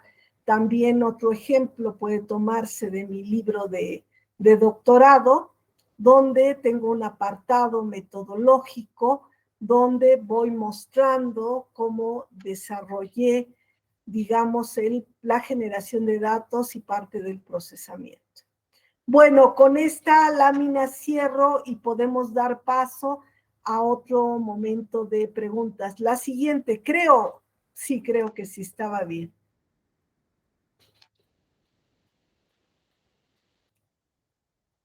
Excelente, pues ya empezaron a llegar las preguntas. Aquí está la de Joana Anali García, que dice que al emprender un proyecto de investigación, la problematización deviene de un primer momento del estado del arte ¿O es preciso considerar inicialmente una problematización para emprender la construcción del estado del arte? Ujú. ¿Alguna otra? Por el momento creo que no. Ok. Aquí un poco es pensar como que qué es antes y qué es después, Joana. En realidad, digamos, van de la mano. Al principio surgen algunas ideas de tu proceso formativo, de lo que has leído, es más, muchas veces de alguna experiencia que hemos vivido. Y bueno, hay una idea general. Primero hay que aterrizarla pues en un campo temático y empezar a explorar. Entonces, por lo que decía, ¿no? No es un estado del arte sistemático al principio, pero sí es una exploración para que yo sea capaz de formular una primera pregunta que se irá afinando entre más leo y discuto con mi asesora o con otros compañeros para ir afinándola y yo sigo leyendo. Entonces, empiezo a revisar literatura y al principio pues es una búsqueda no tan focalizada porque no tengo tan claro, pero conforme voy leyendo y pensando, digamos, el posible objeto de estudio, voy formulando. Entonces, no es necesario que tengas terminado el estado del arte, pero sí es necesario que hayas leído para poder formular la pregunta de investigación, ¿no? Y posteriormente, digamos, una vez que tienes más avanzado el estado del arte, es posible que afines la pregunta central de investigación y ya le des como una versión definitiva con ya un balance del estado del arte más completo. Pero desde ahorita ya tienen que empezar a leer sobre su tema para pasar a problema. ¿Qué es la problematización? La problematización no es otra cosa que la ubicación de relaciones. Entonces, cuando yo digo, ¿cuáles fueron los procesos de reconfiguración identitaria de estudiantes, de profesores de educación básica en el contexto de la reforma 2013, de 2016 a 2018? Yo lo que estoy haciendo es estableciendo relaciones con dos ejes o categorías de análisis. Reconfiguración identitaria, que supone relacionar el antes, el durante y el después de la identidad de esos sujetos. Otra cosa, estoy dentro del campo de las políticas solo destacando una política de reforma educativa y le estoy situando en específico. Estoy relacionando esa política de manera específica con un sexenio particular. Estoy estableciendo ahí relaciones. Y eso es lo que significa problematizar. Claro, ya en el desarrollo del planteamiento del problema, pues yo tendré que argumentar qué se entiende por reconfiguración identitaria. Y entonces tendré que argumentar desde dónde lo estoy considerando, en el entendido que las identidades se conforman a partir de la elaboración simbólica, imaginaria, real, fantasmática. Bueno, los sujetos tienen ciertos momentos definitorios de ser y horizontes de interpretación que cuando se les modifican sus condiciones de trabajo, sus condiciones institucionales, como fue el caso de la reforma educativa de 2013, genera un trastocamiento identitario que en algunos casos generará tensiones muy fuertes y provocará modificaciones y en otros generará procesos defensivos. Es decir, yo tengo que argumentar en el planteamiento del problema lo que entiendo por reconfiguración identitaria y por reforma educativa y cómo se relaciona. Es el asunto de encontrar relaciones. Bueno, Joana, espero haberte ayudado con eso. Creo que había otra pregunta por ahí. Sí, hay otra pregunta de Yasmina Alquicires. Dice que, ¿por qué concibe la doctora a los individuos como sujetos actores educativos? en el sentido en que en política educativa, por lo menos en CEP, los consideran en el discurso como agentes. ¿Podría compartir cómo lo definió? Claro, digamos, las nociones tienen que ver también con los, digamos, horizontes teóricos desde los cuales se acuña. Por ejemplo, la noción de agencia es muy del discurso cuestionador del estructuralismo. Por ejemplo, en Anthony Giddens, con su teoría de la estructuración, va a reivindicar mucho esta dupla entre la relación estructural y la relación del sujeto a manera de agente, a manera de un sujeto que actúa. Ese es el agente. Entonces, por el interés de enfatizar la capacidad de agencia del sujeto, Giddens prefiere hablar, ¿no?, de individuos o agentes. Entonces, desde ese horizonte, desde otros horizontes, por ejemplo, desde la noción de sujeto en el estructuralismo clásico, se enfatizaba mucho la condición determinada de la subjetividad. Por ejemplo, ¿cuáles eran las estructuras más planteadas? Estructuralismo lingüístico, ¿no? Por ejemplo, por Ferdinand de Saussure. Es decir, una estructura es el lenguaje y los sujetos nos constituimos como sujetos de ese lenguaje. Está organizado como un sistema, nos determina. Otro es el estructuralismo freudiano, el pensamiento de Sigmund Freud. La gran estructura del inconsciente es una estructura que también nos subjetiva, nos constituye. Por ejemplo, que después será continuado por Lacan, pero ya en otro lenguaje más postestructuralista. Por ejemplo, en Foucault, en el primer Foucault, las estructuras de dominación, las relaciones de poder, en una énfasis en la sujeción, determinación de la subjetividad a partir de esas relaciones. En ese horizonte analítico, bueno, la categoría de sujeto es más pertinente. Ahora bien, la categoría de actores, que viene más de la sociología, por ejemplo, Weber, la capacidad, digamos, del sujeto de actuar un tipo de acción que además él tipifica para hacer como un juego. De hecho, Weber recupera epistemológicamente, podríamos decir, la preocupación naturalista de cierta regularidad con la incorporación del sentido. Va a decir que la acción tiene que tener sentido, un sentido explícito, por sujetos conscientes que se vinculan con otros. Entonces yo empleo la noción de sujeto-actor para reivindicar que el individuo no solo es sujeto, porque sí recibe la influencia de una serie de determinaciones, estructura, pero también es actor, ¿no? También incide sobre esa estructuralidad, sobre sus dinámicas, también la construye. Por eso me gusta manejar la dupla sujeto-actor, por esa razón. No sé, Yasmín, si más o menos.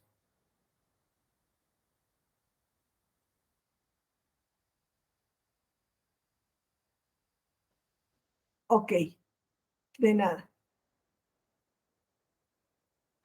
Bueno, aquí llega otra cuestión. Dice Flor Lisette Montiel Telles que algunas de sus investigaciones que ha realizado y que me han permitido sustentar mi objeto de estudio son aquellas que se relacionan con el campo de educación ambiental, específicamente en el currículum. ¿Cuáles han sido los alcances y limitantes que ha tenido en la construcción de dichas investigaciones con base a lo que nos ha compartido? Bueno, digamos que hay distintos momentos en la producción. El momento en que incursioné en el terreno de la educación ambiental, pues digamos fue un momento privilegiado en el sentido que lo hice de la mano de uno de los fundadores del ámbito de la profesionalización en México, el doctor Edgar González Gaudiano.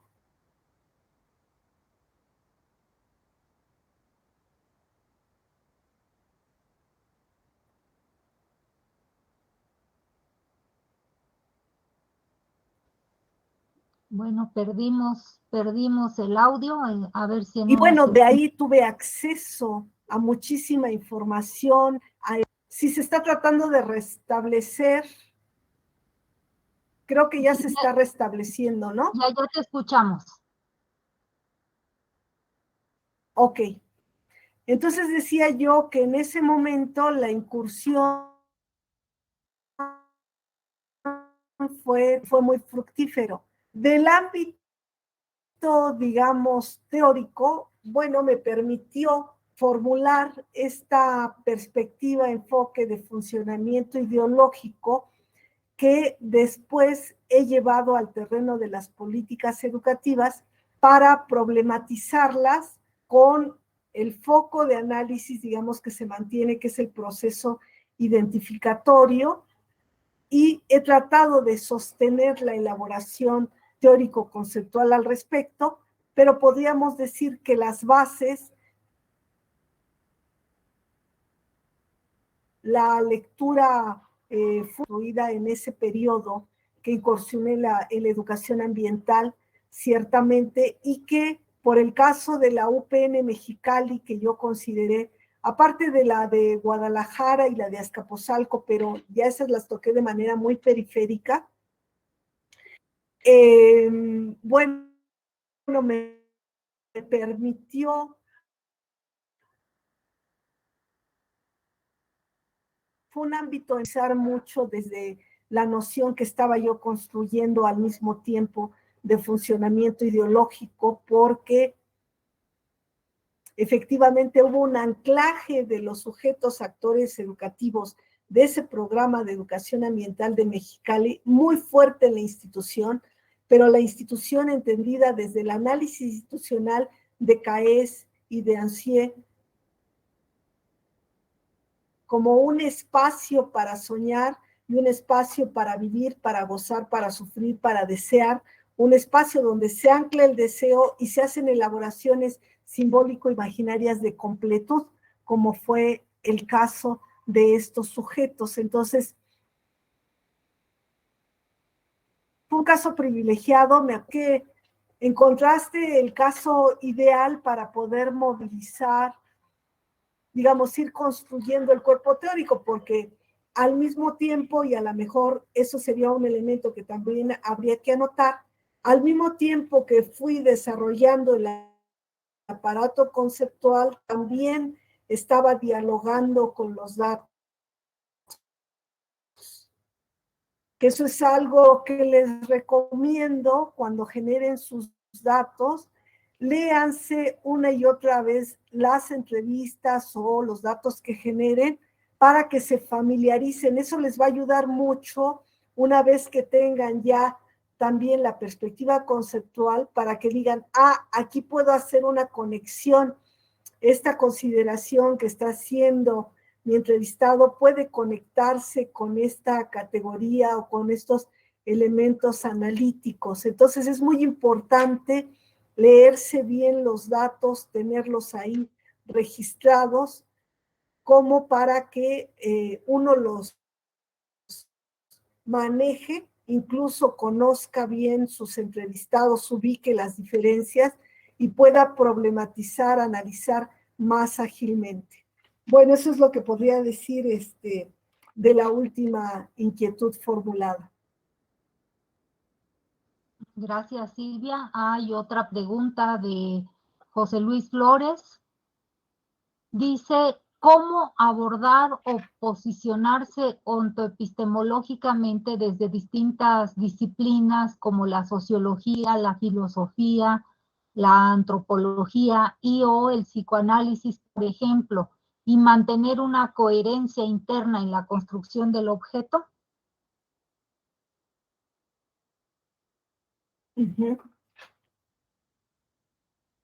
Bueno, pues mira, José Luis, justamente ese es el desafío que ha tenido y que de alguna manera ha tratado de afrontar el análisis político de discurso. Es decir, al tener al abrevar en distintas fuentes teóricas, puede distinguir el plano de la teoría como un plano de conceptualización importante, pero al que subyace como especie de cimientos de ese edificio teórico el plano ontoepistemológico.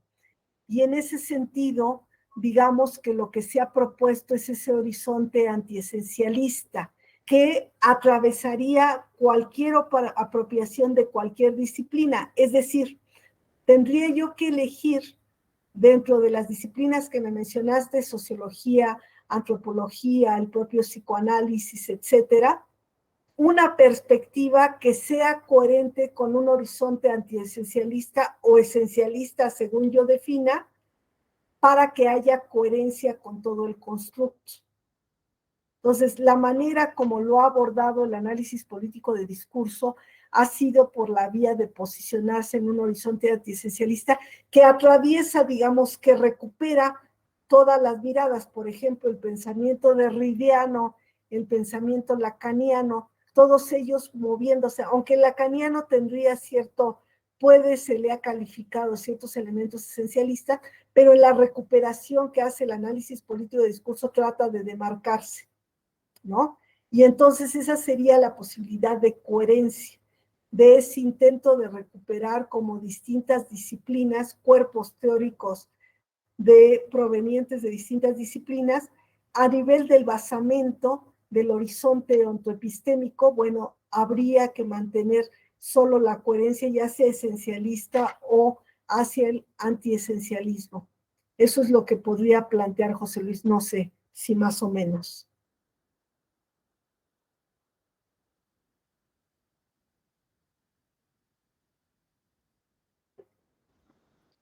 ¿Sí nos Gracias. escuchamos todavía? Sí, sí, aquí estamos escuchándote. Okay. Gracias. ¿No hay alguien más Ok. que quiera plantear acá alguna pregunta? Mientras tanto, comento que los estudiantes de licenciatura están muy activos desde el Facebook y están enviando pues saludos fundamentalmente. Erika, Denise, Yanisa, Areli Blancas, Perla Rodríguez, Brenda Jocelyn, Margarita Flores, Aritzel Juárez, Alejandra Noemí, Alejandra Rodríguez, creo que ya la había señalado, Naomi Edith, Mario Alberto Pérez, el doctor Pablo Zapata, que envía saludos y agradecimiento, Nancy Liliana, Nicolás Escamilla. Saludos.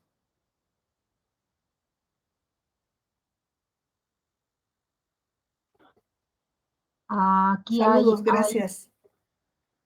Hay otros comentarios de Miguel Ángel Valderas, dice que en la construcción de un objeto de estudio en la investigación educativa menciona un sujeto investigador pensado por su relación entre la razón y el deseo. ¿Cómo podemos resolver esa tensión?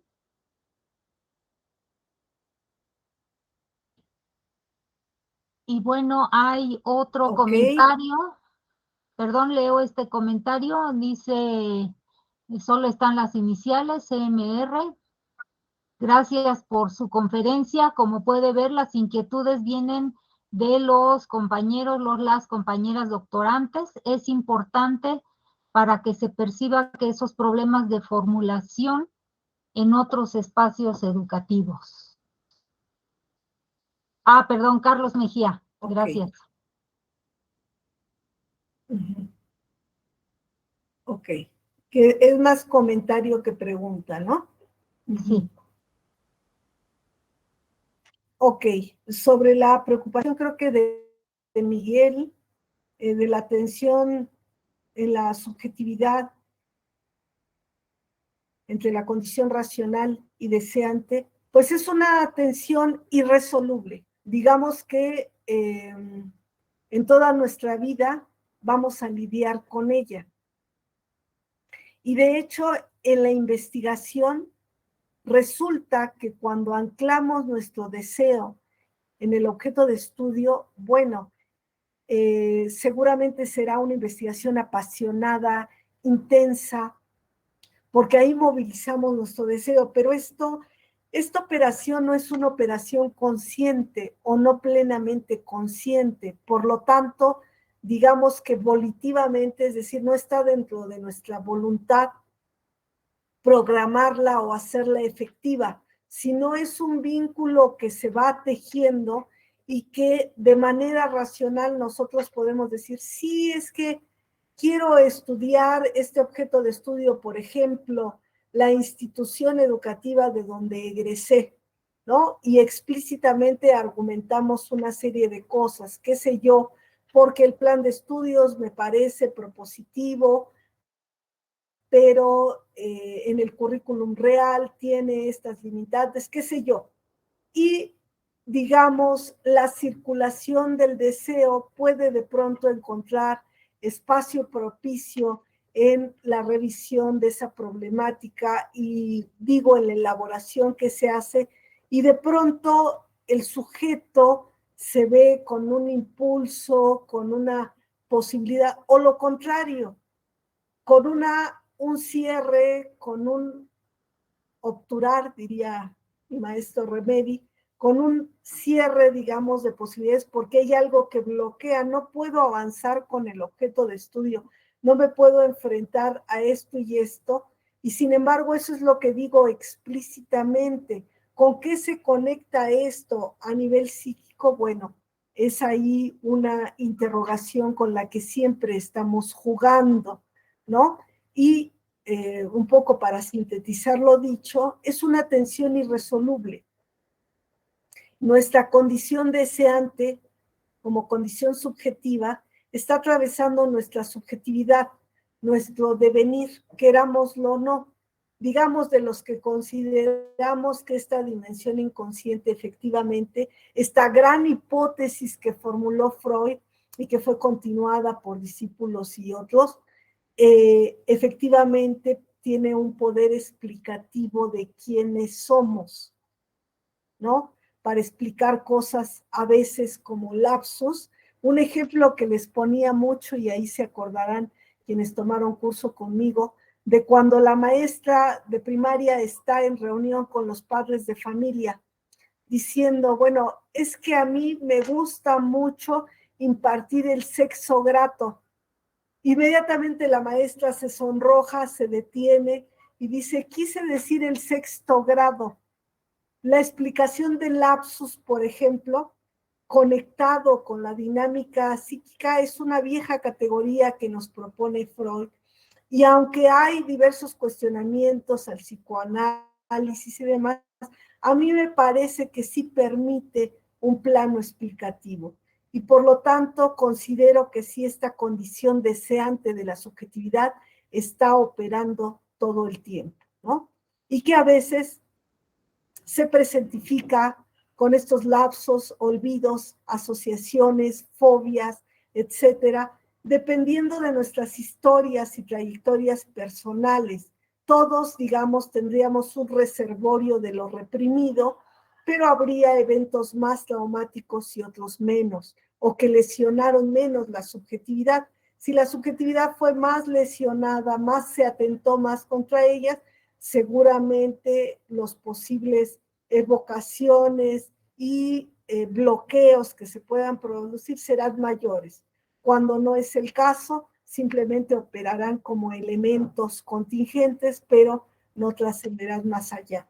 En suma, Miguel, es irresoluble.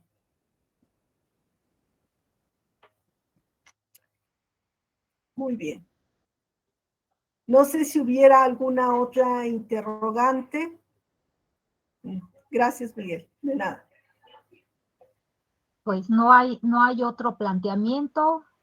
Lo piensan unos segundos. Si alguien quiere proponer algún otro tema de análisis para la doctora. A mí me parece que tenemos como un buen ejercicio que hacer en el caso de quienes estamos en esta tarea de la construcción del objeto de estudio, en el que quienes estamos iniciando o quienes ya tenemos algún otro avance al respecto. Me parece que, bueno, todas estas coordenadas que nos ha planteado hoy la doctora son como un buen ejercicio que nos ayudará a ir sosteniendo o modificando algunas de las cuestiones que hasta ahora hemos construido, o bien para aquellos que están en vías de construir, pues también ahí hay una herramienta muy importante, ¿no? Para ir pensando estas cuestiones y tratar de dejar atrás esta lógica de una construcción, como lo planteaba la doctora, un tanto superficial quizá, ¿no? Para darle una vuelta, para proponer otra forma de pensar la investigación educativa que cada vez vaya siendo como lo más sólida posible, ¿no? Poniendo atención especial en estos puntos que hoy hemos escuchado acá, estas tensiones entre lo ontológico, lo epistémico, lo teórico, lo metodológico, que creo que nos ayudarían a sostener de una manera mucho más fuerte nuestra investigación, ¿no? Bueno, pues no hay planteada ninguna otra pregunta, ningún otro comentario acá. Parece que, a ver, veamos acá en el...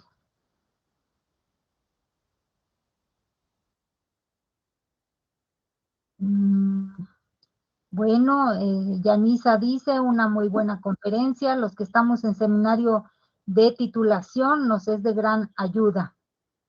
Está Jocelyn, está Edith Lima, que dice saludos, estimada Silvia, y Teresa de Jesús. Saludos.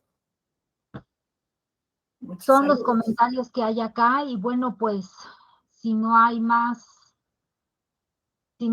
comentarios, Silvia, si te parece, cerraríamos acá esta charla tan gratificante y tan productiva, ¿no? Que nos ayuda a pensar. Y bueno, ha sido un placer, muchas gracias.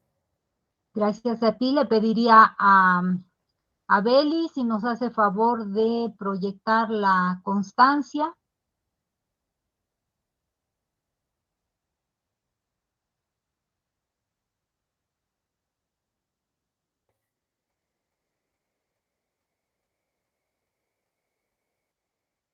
Muchas gracias, Beli, y pues con nuestro profundo agradecimiento para la doctora Silvia, la Universidad Pedagógica Nacional, Unidad 131 Hidalgo, sede General Pachuca, otorga la presente constancia a la doctora Silvia Fuentes Amaya por impartir la conferencia magistral virtual Investigación Socioeducativa, Desafíos y Estrategias, llevada a cabo en el marco de la Semana de la Ciencia y la Tecnología 2022 en esta casa de estudios. Octubre 27 de 2022, atentamente, Educar para Transformar, y firma la doctora Marisol Vite Vargas, directora general.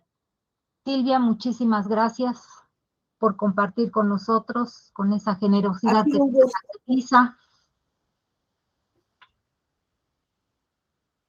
Pues muchas gracias, ha sido una experiencia rica y sobre todo el gusto de volver a estar en vínculo con la UPN Hidalgo, donde ya tengo una historia de larga data. Así que, es, con mucho gusto. Esta es también tu casa, ¿no? Compartimos. Muchísimas gracias. Y a todos los colegas, asesores, estudiantes de los diferentes programas y de las licenciaturas, pues muchas gracias por habernos acompañado en esta jornada. El día de mañana se estarán presentando ponencias que subieron los compañeros de los distintos programas también, de licenciatura, de maestría, de doctorado, y que se van a estar presentando por la tarde. Esta actividad va a estar coordinada por la doctora Edith Lima, así que los esperamos. Muchas gracias. Gracias. Muchas gracias, Silvia. Gusto en verte.